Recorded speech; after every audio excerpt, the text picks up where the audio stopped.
Joe, I was kind of introducing you.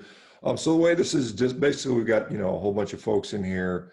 We'll chat and then we'll give them a chance to ask you questions. But I was just saying that are you by yourself or is Shane there with you? Who's with you? Shane is in here with me. I'm here. Okay. Are you guys in the big kitchen or where are you guys at? So we're out at our office our campus office for now. But here come end of July, we'll actually be out at that test kitchen as we're building the corporate office out there as well. Gotcha. Okay. So just for those, and I try to introduce you guys. Maybe you heard, maybe you didn't. Maybe you can do a better job of introducing you guys, what you guys do, where you're at, and then we can get into some questions. Yeah, I'll let Shane kind of lead off on that regard. So we're based out of Lincoln, Nebraska. That's where our corporate headquarters is, as well as part of our production process takes place here. And if you order from our website, this is where our orders ship from as well. Our ranches and both our own ranches and the network of producers that we work with are primarily in western Nebraska, the Sandhills region, or within a neighboring state at a minimum. So our cattle are generally local and Nebraska raised. All of our cattle are finished in Nebraska. And then, like I said, everything is managed out of here in Lincoln. All of our resources are dedicated to the production of Piedmontese cattle and as well as the seed stock development of the breed. So, Piedmontese is a relatively small breed of cattle numbers-wise, especially in North America. So a lot of our resources are dedicated towards expanding the size of the herd and the availability of cattle for our beef program here. Yeah, tell us a little bit more about the Piedmontese cattle, because most people hadn't heard. I hadn't honestly heard about it, or don't think I'd heard about it prior to kind of coming across you guys. So what's unique about the Piedmontese breed? Do you need that, Joe? Yeah, I'm just going to do this. Got some feedback, guys. So Piedmontese cattle originated from the Piedmont region of northwest Italy. So that's right on the border of France, very far northwest Italy. And the most unique attribute to the breed is that they have an inactive myostatin gene. So myostatin, being a gene that regulates muscle growth, is inactive in the Piedmontese breed, and the animals continue to deposit more and more muscle, but also associated with less connective tissue. So you end up with a finished beef product that's much leaner than normal, but still just as tender. When we've done shear force testing, which measures tenderness at the University of Nebraska, it tested just as tender as prime, where depending on the cut, it usually has anywhere from about a third to half the fat of a prime cut. So that's the most unique attribute to the breed for sure. Yeah, and I can say from eating quite a bit of the Piedmontese, it is extremely tender, which is, like I said, for the lower fat content, it's quite surprising. And I've got several fillets thawing right now that I'm gonna have for lunch today, so I'm excited about that. But I want to ask, because there's a lot of stuff going on right now with this coronavirus business, that's impacting the food supply in general. So some kind of, I just want to get into that because I think that's important stuff. So I don't know if you guys saw recently, Wyoming passed a bill called the Food Freedom Act, and they attached sort of an amendment to that. And so it's now allowing producers in Wyoming to sell direct to consumer individual cuts of meat, whereas before, you had to buy a quarter of beef, side of beef, you had to do a cow share. You guys have a USDA processing facility or USDA inspectors on site. Let me just ask from your standpoint, if the USDA requirements were no longer there, there's a picture, Joe. If the USDA requirements were no longer there and you could use your own processor or your own abattoir, Would that be something you guys would, I mean, how much difference would that make in your financial costs and bring those things down? Just out of curiosity. I mean, honestly, I get, you know, who that bill is designed for. It wouldn't be as applicable in our scenario. I mean, the USDA inspection is a relatively small expense, and it wouldn't necessarily change like the way our processes flow. But like I said, we're a bit unique in that we're already, you know, truly bridging that gap between the rancher and the producer, because we raise these cattle ourselves and the end consumer. So, I mean, for us, it wouldn't be that drastic of a change, really. It's hard to pinpoint actually what impact that would have on our bottom line even, but it would be minimal. So it's more for like the small, like guy that's got 50 head of cattle, maybe. You guys have got, I think, several thousand head, if I'm not mistaken, correct? Is that right? Yeah, that's correct. So it would be geared a little bit more towards those producers, smaller producer who is likely marketing to a feedlot or to a packer, to like a large commodity packer. That's where I think that's really focused towards.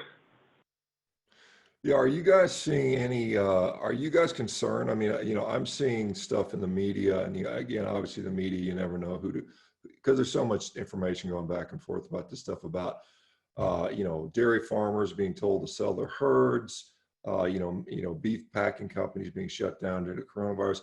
What is your guys' thought on the short and long term impact of this is going to have on the food supply and ranching? You think it's just a blip and it's going to go away, or what do you think is going to happen with that?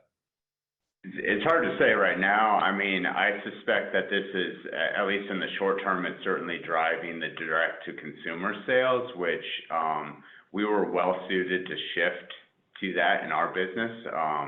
The majority of our sales do go to wholesalers or retailers. We're pretty equally distributed across like food service, restaurants, retailers, and direct to consumer sales. So, you know, with all the restaurants shutting down, we basically shifted a lot of that supply flow into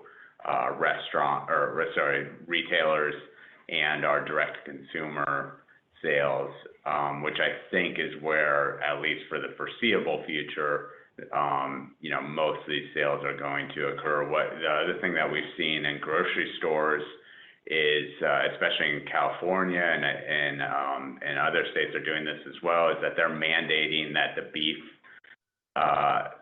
counters be shut down and that everything be cut out of normal operating hours and just prepackaged. So the full service meat case is shut down currently, and I believe all stores in California.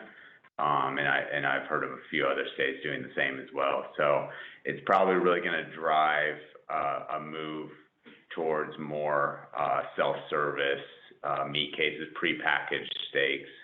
I think we'll see in the grocery stores.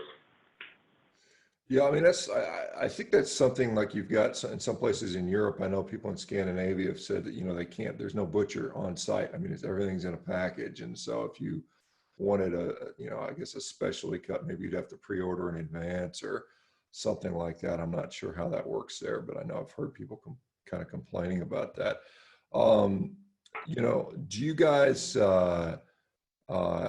is there any sort of new requirements now, you know, at your site? Because you guys are still working, and I assume all your employees are still coming to work and you're still putting out product. Is there any new sort of adjustments you have to make due to this sort of pandemic virus thing?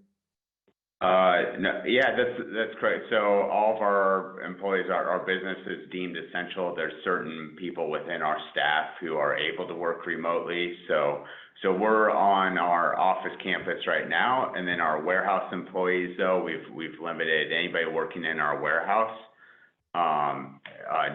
Nobody else is allowed out there. I've even included myself in that. I haven't been out to our warehouse for several weeks now, as we've implemented these practices into our business. along with all the, normal social distancing guidelines, that we're following those. And even within our warehouse, taking breaks, at different times, all implementing all those kinds of strategies. And we've had good luck with it so far. We have no cases within our workforce, so. Yeah, Stefan was asking about hanging weights on the animals. I know they said something about some of the steers can get around 1,500 and 1,900 pounds. I can't remember how big your animals get, but I mean, are they oversized? I know if you have too big of an animals, you got to find special slaughterhouses that can handle that. What's your finish weights at typically? Our finish weights are typically in the 1,250 to 1,300 pound range. Not to say that we don't go above that. I mean, the animals will get 1,500 to 1,600 pounds if we just let them keep growing. But we generally target a slaughter weight around 1,250 to 1,300, which is going to give a carcass weight, somewhere in that 850 range. And that just really adds to the uniformity of our finished products too, with what we're cutting into steaks and vacuum sealing for direct to consumer is, if we can get it around that 850, finished weight, we're going to have consistent thicknesses on our, our ribeyes and New York strips, as well as a consistent nutritional profile, because that's a huge selling point of the breed itself is, a consistently lean nutritional profile with just exquisite tenderness. Yeah, and for those that haven't, I don't know if anybody's tried it here besides me, but I can tell you that what they're saying about it being tender is absolutely true. I remember the first time I had one, I was just shocked at how tender it was for being relatively low fat, because I've had, a fair number of prime cuts of beef, and it really it cut the same, and chewing it felt the same. So it's like I said, for those people that are interested in trying to incorporate leaner cuts in from time to time, it's a very nice product. What is I think you guys have some of your product is grass finished, some of it's not. Is that true or not? I can't remember. Yeah, that's correct. So we're actually growing the grass-fed line within our program. So we have, if you go on our site, we actually have 3 different lines of product. There is our regular core program, and that's, if you go to our main shop page, that's the first thing that you'll see. We also do a grass-fed, grass-finished line. So we finish those animals 100% on grass. They're never fed any grain at all. And then we have a dynasty program as well, and that is basically our full blood program. So those are full blood Piedmontese.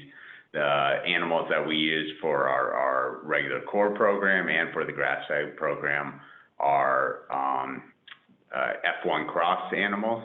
So we take a full blood Piedmontese bull and we breed them to like a commercial Angus or commercial Charolais cow. And then the offspring is like a half-blood Piedmontese. This is very typical of most breeding programs. But yeah, we do the grass-fed as well, and that's something we just started up in the last couple years. And I've been very impressed with how well this breed performs on a grass-finished ration compared to especially other grass-fed beef that I've had in the past. We were really surprised by the tenderness and performance of the finished beef product. Yeah, I mean that's one of the complaints about grass finished is some people, they don't care for the flavor, they don't care for the texture. I mean, some people think it's too lean. That's, and again, obviously it's going to depend on breed and time on finishing times and all those types of things. But that's nice to hear. And to kind of touch on that too, Sean, we have run nutritional data on that grass-fed lineup, and it's absurdly lean. Our grass-fed sirloins have for an 8-ounce steak, it's got 52 grams of protein and 0 grams of fat. So I mean, there's virtually no fat on these, but they don't have that traditional flavor from a grass-fed profile like you mentioned. Matter of fact, we've even done, when we launched the whole grass-fed lineup of products, I think we might have told you this, but we did a side-by-side ribeye comparison from our grass-fed lineup to our core lineup of products, and we fooled half the office into which one was actually grass-fed, grass-finished, because they tasted the same. So that's, just a true testament to how this breed, accepts and reacts to that grass ration. Yeah, Steve was asking, Stefan, I guess, was asking about finish time on the different lines, and then about implants. I guess hormone implants. What are the on that? Yes, and all of our products, whether it's grass-fed Dynasty or a core program, are all no hormones, no antibiotics. So any calves that may get sick, they're treated with antibiotics, but they're removed from our program, and we sell them off, generally with feedlot that we market through to like a commodity packer. And so no hormones either. And then let's see, what was the other question that you had on that? Oh, just the different times to slaughter. I mean, for the different lines. They're generally around 18 to 20 months is about average for us.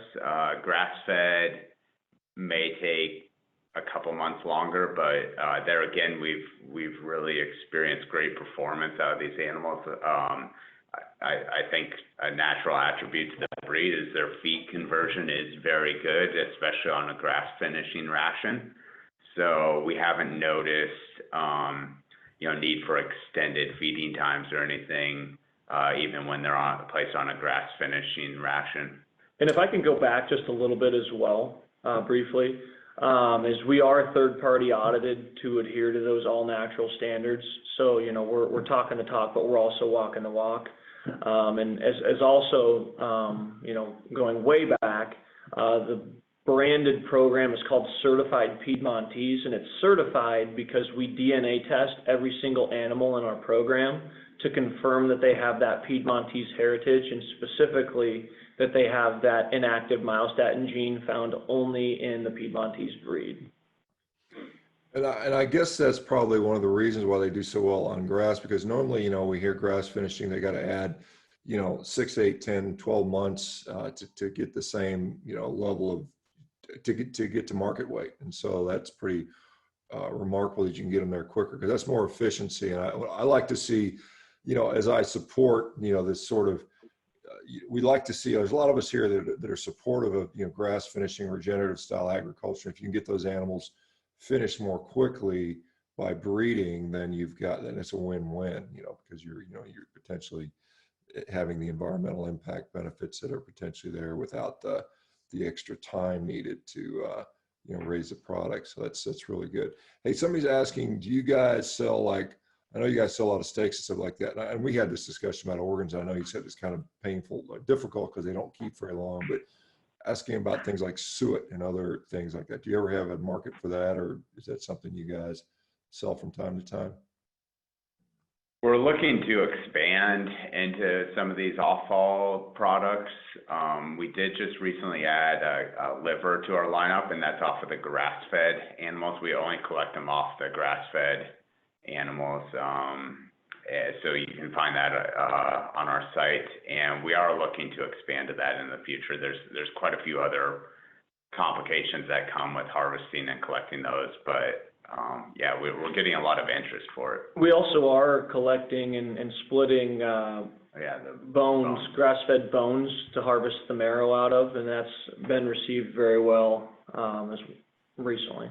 Yeah, marrow is so you can get awesome. Yeah, it's delicious. I think there's a lot of people that really like that. I mean, I know some, usually a lot of restaurants, some high-end restaurants will have it, but I mean, more and more people are finding how darn flavorful and good that is. And it can be quite difficult for, if you were just to go to a packer to get those, because it's difficult to split those in half. So with our spec, it's roast ready. So all you do is you basically roast it and harvest the marrow, you know, in minutes, rather than getting a bandsaw out and nearly cutting your fingers off or whatever the case may be. So. Yeah, no, I think it's already having them cut certainly makes life easier.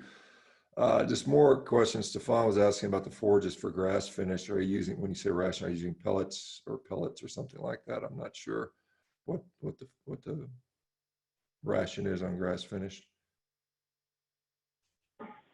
Yeah, so that's going to vary a little bit depending on time of the year here. So all of our grass finish animals do finish here in Nebraska again, and we have, you know, a dormant season that ranges upwards of 5 months. So that ration though is primarily driven off of obviously hay, brome grass. We put some alfalfa in there. We'll do rye and millet. And then we also do a forage sorghum that we just chop for silage. Again, it's a forage sorghum, so there's no grain on it. And those are the primary drivers in our ration for the grass-finished animals. Yeah, and Niti, who is big into regenerative ag, she works with a lot of ranchers. She's asking about vaccination and deworming. How do you guys approach that? Or do you do that, or do you need to do that? Vaccination and deworming. Yeah, so we do like a standard vaccination protocol that would be common throughout the industry. And this is all outlined in our, as Joe mentioned, our third-party auditing is done through IMI Global. And so yeah, our cattle are vaccinated, which again is obviously allowed in a natural program. It's just if we do have, you know, some occurrences of sickness in the herd, then those animals will be treated and removed. What, like I said, you guys talking about expanding into some areas. What are you guys still finding that the market is growing for your product and for beef in general? What's been your experience? And are you guys in the export market at all, or is it all completely domestic? So yeah, it's still growing. I mean, especially in regards to our program, we're very much a niche program, and I think those programs within the beef industry are the ones who are probably seeing the most growth currently. Export market, we've dabbled some in the past, and I don't know, given the current situation, that's kind of on the back burner right now. We're really gearing more towards, like I said, the retail and direct-to-consumer sales. When we've done export in the past, we've done export to the EU as well as to some of the Asian markets, primarily South Korea, Hong Kong. Especially South Koreans really have a taste for American and particularly Nebraska beef products. So still a little bit there, but it's not a focus of our business by any means.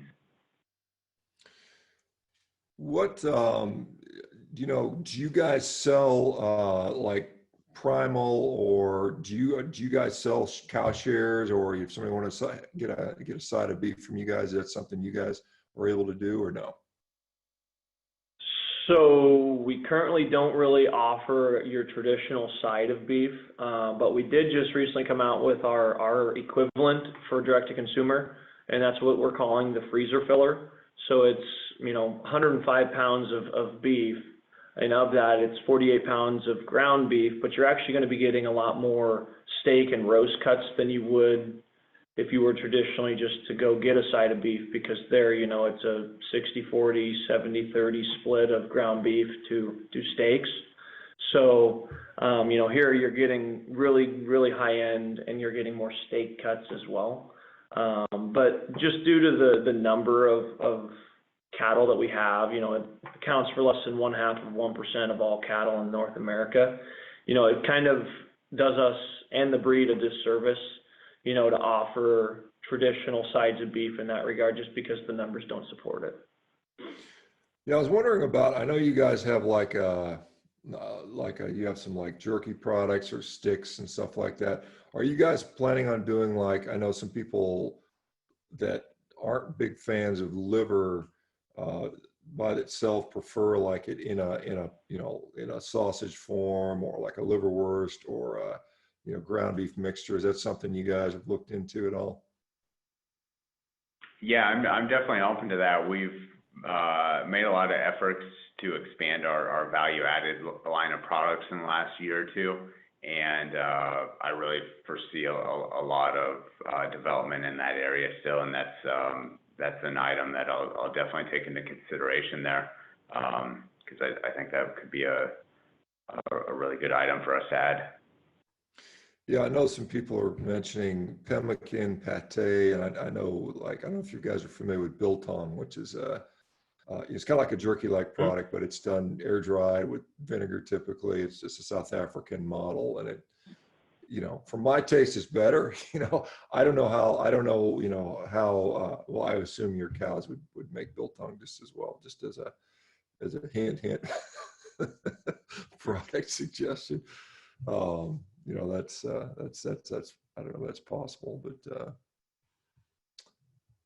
and then yeah, so pemmican. Yeah, there's a company. I guess you guys are familiar with U.S. Wellness Meats. Have you heard of those guys before? Yeah. Yeah, I know they make some of those products, and I'm not sure what their market is for. I know they have Braunschweiger sausage and liverwurst and some of those other things that I think some people in this community that value those things would be helpful. It's Stefan has got the interest still on the production more, just talking about grazing practices. Are you guys working on a little bit of rotational grazing, traditional grazing, or what's emphasis there? I know when you guys gave me that tour through Nebraska, I drove through a bunch of soybean fields and corn fields, and that's what they're set up for. But is there any thought to drive towards that as far as productivity? I know there's guys out there that, I interviewed Professor Alan Williams the other day, and he's showing that he's able to run something like fivefold the number of cattle on his same 5,000 acres that he could before. So he's got a 5x increase by doing that.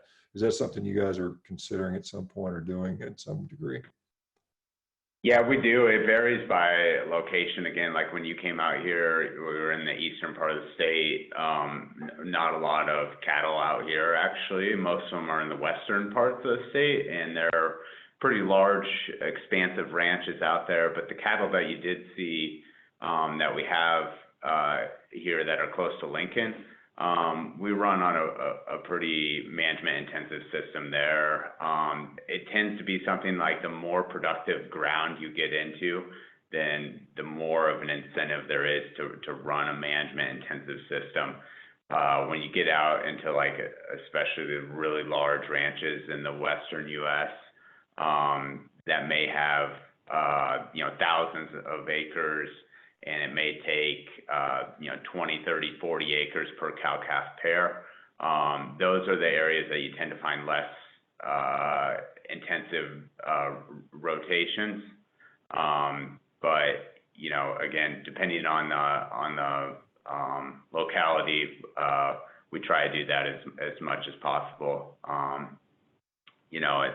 Like I said, it can vary by location. It may be something that's done every few days or weekly.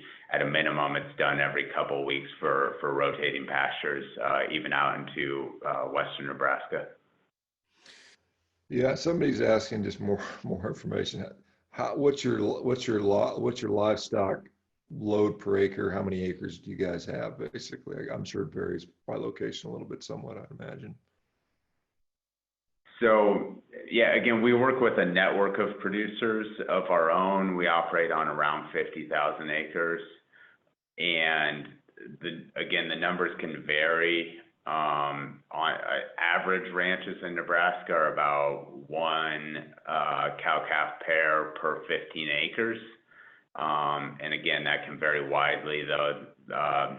Like when you get down into Missouri, it can be as low as 2 to 3 acres per cow-calf pair.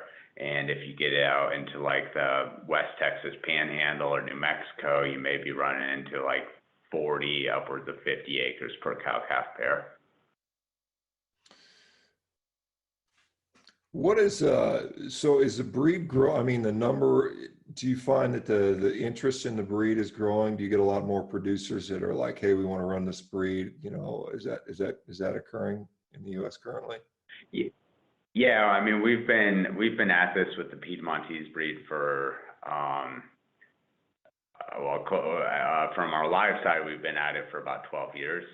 And I've noticed, I mean, especially in the last 3 to 5 years, I think we finally have made a lot of traction with getting, the awareness to the breed out there, especially amongst producers, because it is, big obstacle to overcome to sell this to a producer why, this is a better breed to produce than what they're currently on. And kind of on the flip side of that too, the fact that we are vertically integrated, so we have from the story from birth to harvest, is when we're approaching these ranchers to try to get them on the program, is the fact that since we are taking this finished product to market, we're less reliant on what market's doing, fluctuations day to day, et cetera. So everything's done, and we're actually buying these calves back at a premium, a market plus premium. So they don't have to worry if the market were to tank, they're not going to feel those ill effects versus, the uncertainty of, I've got all these cattle, what am I going to do with them? So having that, buyback at a premium is really something that's appealing to these ranchers because they're not going to have to worry about it. What I was going to ask you guys, how much of your own product do you guys eat on a weekly basis? Are you guys eating it pretty frequently, or what's the story with you guys? I usually eat it at least twice a day. So I don't know, I probably go maybe a couple pounds a day would be about average for me. And you do some competitive athletic stuff too, if I remember, Shane. Weren't you doing like ultra marathon stuff? I can't remember, triathlon. Yeah, I stuff. do endurance sports, primarily triathlon. So I've done I think 11 full Ironmans. So that's been I think a good addition to me because I kind of made this shift to going even more meat heavy diet within the past year, and I've had a good experience with it. What's your guys' favorite cuts to eat out of your line? You guys have favorites? I mean, I really like the flat iron, the second most tender cut in the carcass. And I think it has a really good flavor profile to it. Another one would be like I really like the rib cap steak is one of my personal favorites.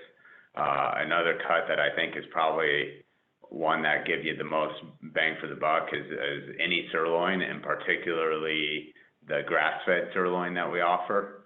I think for the value standpoint, like that's one of the best options that we have. And then two more that I'll throw in there would be the chuck eye steak, which is basically just that front end of the rib. So it's crazy tender, really really kind of grainy. And then the new product that we came out with recently here was the chuck roast, which is the quintessential crock pot meal. So and it performs, if you cook it with beef stock, it performs better than any chuck roast I've ever had. I'm pretty biased, but it's phenomenal. Yeah. What is there any sort of? I mean, given that the product has a little different composition, fat composition, any differences in cooking techniques that you guys recommend for people using this versus a standard cow? It does cook about 20 to 25% quicker than normal beef just because it is so lean. So that's something to keep in mind. And especially if you're going to be cooking tomahawks versus, an 8-ounce strip steak, your cook times are going to vary greatly. So our biggest recommendation is to get a good meat thermometer and just use that and, cook to your desired temperature there because, there's hundreds of variables throughout the cook process. So you can't really say cook for 2 minutes on this side and flip and finish for 2 minutes. But it does cook a little bit quicker. But we like barbecue, smoked meats. We're big into sous vide as well. just because that's kind of the same principle as the set it and forget it. You know, you can go do something else while your steak's cooking. But really our steaks and all of our products perform, you know, exactly how you'd expect any beef product to perform, so. Yeah, Stefan has a lot of questions again. He's asking about, you know, he says, so by giving ranchers a processing and distribution option, you can circumvent the large meat packers. Can you talk about can you discuss a little how this consolidation of meat packing is undermining the prices paid to ranchers for their feeders consolidation? I guess one of the concerns I hear with the large packing houses is they really are driving down the price of cattle that ranchers are able to get for their cattle. How do you guys work within that system or outside of that system?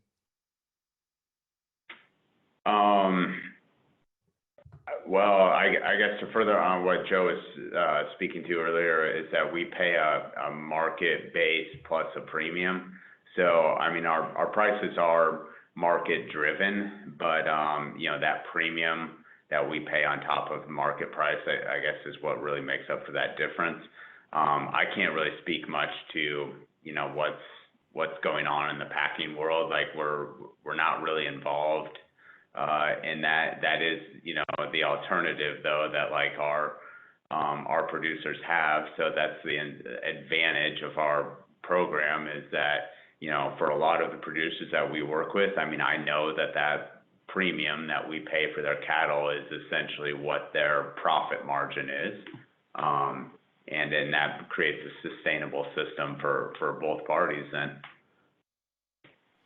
Yeah, because I mean, JBS is the biggest processor, I guess, beef producer in the U.S. for the Packers and Tyson Cargill and Marfrig. So you guys are outside that system. So where do you guys get? So I mean, you raise your cattle. Where is it slaughtered and then, you know, cut down? Because I know I saw one of your facilities and you were getting the primals and cutting them into subprimals and steaks. So how does it flow work normally for you guys from that? Yeah, so that was our cut processing that we're doing in-house at our facility here in Lincoln. Our cattle, we work directly with ranchers for any cattle that we don't raise entirely ourselves, but those cattle that are raised by contracted parties, the producers that we work with that we pay that premium to, we purchase those calves as weaned calves. So they will be, you know, 6-7 months of age, and they're typically, you know, going to weigh around 600 pounds or so. And we purchase them at that point, and then we'll background and finish them again, either in our own facility or through a contracted feed yard that we place those cattle into that are in Nebraska. And then our slaughter is done out in Brush, Colorado, actually, at Rocky Mountain Natural Meats. They do the processing out there, and that is processed into the subprimal form from there. And then all of that product gets brought back to Nebraska and is distributed out of here. The facility that you saw when you were here, that's where we do all of our order fulfillment as well as our cut portioning. So like when we get a subprimal in-house, you know, say it's like a short loin, strip loin, that's where we cut that down into individual portion steaks and freeze them and ship from there. And to kind of build on that a little bit as well, you know, we're shipping truckloads or LTL loads nationwide. And then anything, you know, it's been kind of slow recently with the restaurant industry kind of coming to a screeching halt in terms of ordering. But, you know, if restaurants or businesses that are ordering our product don't have enough on order to get them truckloads or LTL loads, that's the building you saw here in Lincoln is also how we ship those business-to-business clients as well, in addition to the direct-to-consumer. Yeah, what about, I'm just wondering, you know, because a lot of people don't realize this, but, you know, when we think of cattle, we think of, you know, steaks and beef and ground beef and stuff like that. And some people think about organs, but the rest of the cow gets utilized as well, I assume. I mean, you know, you've got leather and hide and all the, do you guys have any sort of part of that, or where does that take place and how do they utilize the rest of the rest of the So that's carcass? done at, yeah, that's mostly done at slaughter, and those items, the hide, and then all the, like those offal items that we aren't collecting, basically the plant that harvests our cattle, they take those, they credit us back, to our slaughter bill, and that's how we handle that right now. Again, with kind of the increase in demand for those items, that's where we're looking for ways to start, collecting those and merchandising and selling those. And that's what we did with the liver. It's just, we've had this system in place for a number of years now, so we just have to come up with ways to change the processes to collect those items. But that's how it's handled currently. Yeah, I'm just going to try to figure out in a couple more, because we've got a couple more minutes here. Just for people that want to, find out more about how to get a hold of you guys, or more about the breed, where's the best place to look? We've got, our website has basically our story, in addition to a blog, which can all be found on our website, www.piedmontese.com. I can go ahead and plug that into the comments here too. I think I saw it a little bit earlier, but and then we also have Lone Creek Cattle Company has a website as well that has all the information on there, and that's just www.lonecreekcattleco.com. And that's pretty much where all the information is, as well as we've done a digital magazine for years and years that has kind of our story as well on there. Yeah, I just want to go back to that processing facility in Colorado, in Brush, Colorado. So that would be a USDA facility then? Is that what that is basically? Yeah, that's correct. Yep. And I guess, is that because, I'm not sure where Brush, Colorado, is that just conveniently located because most of your cattle are in western Nebraska? Is that how that works? Or is there not a good facility in Nebraska? Yeah, Brush, Colorado is in like northeast Colorado, and most of our cattle are finishing in western Nebraska, so it's fairly close proximity. And the other thing is, I guess, kind of getting back to like the question you're posing about the big packers, is operating beef companies of this size pose unique challenges within this industry, and one of those is just finding the right size of facility to harvest cattle in, because there's a bit of a gap between going to like a local locker that's common, especially in our part of the country, and oftentimes those aren't USDA inspected facilities, and those couldn't handle the volume of cattle that we run anyways. And there's a big gap between those and then going to like a big packer who's processing 5,000 head a day. A lot of those they don't do custom harvesting for outside companies anyways. So there's kind of this big gap that's left in between there, and there's a limited number of those facilities that are able to do this work. The fact that there's one in Brush that can do it for us is just it's a happenstance and good location, and works well with our system. Yeah, Catherine was asking about the temperament of the cattle. What do they like to handle? Are they easygoing? Are they tough animals? I mean, what are they like from a personality standpoint, I guess? They're really good, actually, because that's been our number one selection criteria as we've continued to improve on the seed stock development of our breed. That was always our number one criteria that we select for, is disposition. So if an animal scores poorly on disposition, they're automatically culled from the herd, and like I say, that's number one.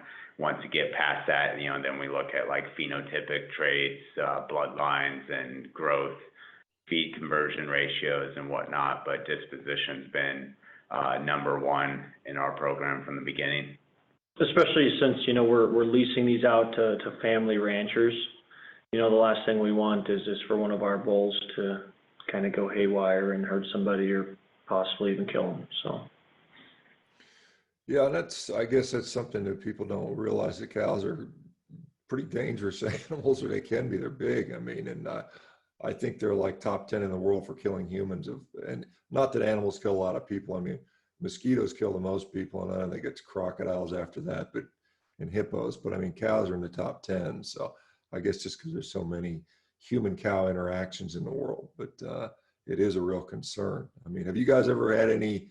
I don't know how much you directly interact with the animals anymore, but you ever had any scares with an animal? I mean, I've had a few here and there. I mean, nothing that I was injured from, but yeah, I mean that's kind of part of the line of work. I normally work in the office these days, but I have spent quite a bit of time working directly on our ranches in the past. So. And you also got to remember that, at the end of the day, some of these bulls that we breed are 2,000 plus pounds. So, you got to be cognizant of that fact all the time anyway.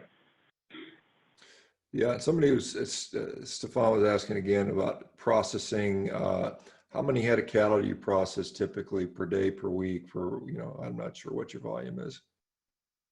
So we'll run like a few hundred head per week. And usually it's done on like two different days of processing. Is kind of how we're set up right now. When we go into like when we're having a third party harvest for us, sometimes we have to work around their schedule. So sometimes that can change, but that's generally what things look like on a week in, week out basis for us. So for people that are panicking about the food supply, are you guys going to run out of beef anytime soon? Are you guys set for a while, you think? Or I think we're in pretty good shape, and especially again back to like our business being diversified between restaurants, retailers, and direct to consumer sales. The direct to consumer sales are always our number one priority. So from an inventory standpoint there, the raw material that we have flowing into our system is adequate to fulfill all of those orders. Sometimes it may just be a matter of a production timing or a logistical matter if we ever run out of anything there. But we generally have very good supply, and we're stocked up and ready for orders.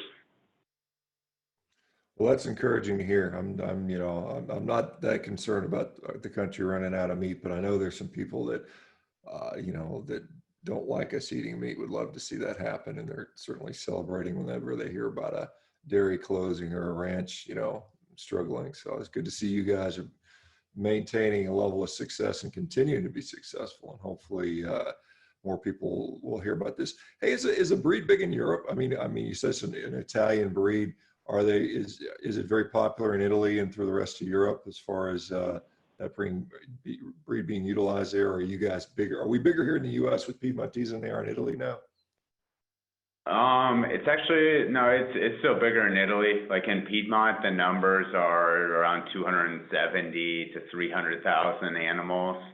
So it's a pretty sizable herd over there. It's just once you get outside of Piedmont, you don't really see it much.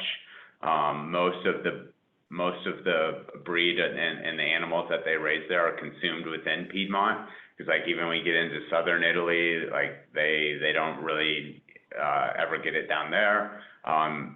They export a little bit to like southern France and southern Germany are kind of the most common places that you'll see it outside of the immediate Piedmont region. But they do have a sizable herd over there. They just consume it all themselves because they know what a good product they have, I guess. Yeah, I guess one final question. What made you decide on this breed years ago? I mean, maybe it was a family decision, but what was the thing that propelled you guys to say, we're going to try this, this super strong looking cow and eat them, as opposed to Angus or some other breed that would have been more popular perhaps? Well, so we knew when we got into this business that we wanted to establish a vertically integrated business and occupy a niche product to the end user in this market space. And when we first got into it, we actually wanted to do grass fed, and we tried to do it just on some test runs with some commercial Angus calves, and we weren't really pleased with the results. And that's when we started looking for some other options. And that's when we came across Piedmontese breed. We were looking for a product too that had some unique health attributes to it. So Piedmontese kind of fit the bill for that, and we could get really consistent finish with these animals. So that's how we settled into Piedmontese. And then ironically, like I say, it kind of came full circle about 7 or 8 years later that we ended up, okay, well, let's try another trial run of grass-fed with the Piedmontese breed. And that's why, I say we were pleasantly surprised with the way the breed performed. But that's kind of how we ended up in the Piedmontese breed in the first place. Yeah, well, that's wonderful. And like I said, I again, just not trying to tell people too much, but I mean, it's a really good product. I mean, I had it. It works. It works wonderfully. So, hey guys, thank you so much for coming on. We're gonna typically wrap this one up, but I encourage people to try it, check it out. I know we've got a discount code from you guys. Thank you for doing that, by the way, on the MeterX platform. And I certainly appreciate what you guys do. I mean, you guys are doing some good in the world, and I think it's because all of the people in this meeting are here for their health, and it's good seeing what you guys make as a healthy product and pairing you guys with the consumers. And hopefully we can continue this dialogue with not only you guys, but the rest of the cattle producers in the U.S. and kind of, have people realize it's a health product. When I spoke to U.S. Cattlemen's Association a couple of years ago, I had to pick their jaws up the floor when I said, you guys need to be eating more beef because it's healthy. And, I think you guys hopefully are, part of that and realizing that. So that's just wonderful. For what you guys do. So thanks. Yeah, and if anybody in the network has any questions or anything, don't hesitate to give us a call or shoot us an email, because that education component is so important. And the fact that we do have a story to tell and we want to get it out there, don't hesitate to contact us, as we'd love to continue to educate and spread the message on the Piedmontese breed. So yeah, and the best way to contact you guys, again, just for the record, is customer service at Piedmontese.com, or if you want to pick up the phone, it's 1-800-414-3487. Awesome. And then are you guys, how long is that freezer filler thing? Are you guys got anything that's running out right now? Are you guys fully stocked, or what's good right now? I mean, we've got a really good pulse on all of our inventory. If we do, have any items that are back ordered, we're usually turning those in 1 to 2 days. So, we ship Monday through Wednesday, and, there have been like 1 or 2 circumstances within the last month, which, is really a testament to our inventory system with the pandemic buying and, all of that going on. But yeah, nothing more than, maybe 1 or 2 days if there is an item that runs out. So we're typically, turning orders between 20 and 24 hours. Yeah, and somebody, and I missed this question just to be complete here. Lower 48, are you guys to Canada? Are you guys Alaska, Hawaii too? Where you guys go to? We do Alaska and Hawaii, so all 50 states right now, and we're in the process of finding ways to handle shipments into Canada, but currently we're unable to do those just yet. Yeah, that seems to be a hurdle for a lot of people getting across that Canadian border. But anyway, all right, guys, thanks very much. Appreciate it. Love, I'm like I said, I'm about 2 hours away from a couple fillets. I got to go get a rowing workout in, and then I'm gonna feast. So I'm looking forward to that, guys. So thanks so much. I'm going to end this meeting, guys. Take care, everybody, and we'll see you guys tomorrow for Tychons. And this will enjoy your lunch. This will go up on our YouTube channel, yeah. So it'll be there for people to check out later. So, all right, guys, take care, everybody. Bye